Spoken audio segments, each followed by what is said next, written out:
شكرا جزيلا أستاذي.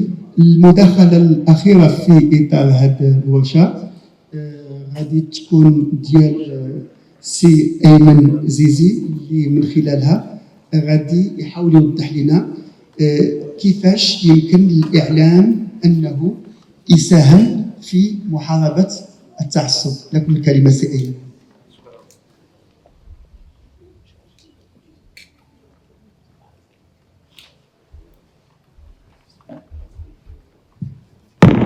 السلام عليكم سيد الولي المحترم، سيد رئيس الجهة، السادة العمال، ممثلين رؤساء المصالح الخارجية، السيد البرلمانيين، كل بصفته واسمه.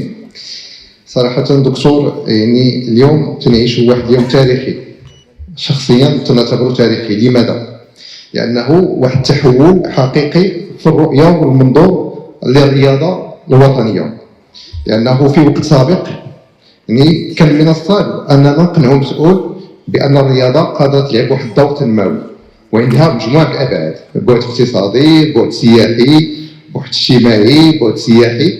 ولكن هذا البانيل، هذه الورشة أكدت بأنه الحمد لله اليوم نسير وفق التصور اللي رسمه صاحب الجلالة الملك محمد السادس نصر الله، يعني منذ سنوات. وهنا لابد من تذكير بهذا السياق، لأنه اليوم نحن في هذا الملتقى وهذا ليزاسيس ريجيونال على اساس اننا تنستعدوا لتنظيم تظاهرات رياضيه كبرى، كاس العالم 2030 وكاس افريقيا.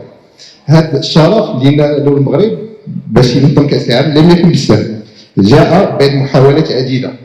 ولكن الموعد الفارق في هذه المحاولات وهو ترشيح لتنظيم كاس العالم 2010، لأنه تنعرفوا بأنه المغرب ترشح في 2010 وكان حظوظ كبيرة، خصوصا أن كان الاتحاد الدولي لكرة القدم آنذاك أعطى الأولوية لإفريقيا، بأن إفريقيا هي اللي كانت غتحتضنها التظاهرات، وكانت صراع ما بين جنوب إفريقيا والمغرب. وتنعرفوا حيثيات ما دار وراء الكواليس بأنه جنوب إفريقيا خدات هذا التنظيم مع العلم أن الاستحقاق كان للمغرب.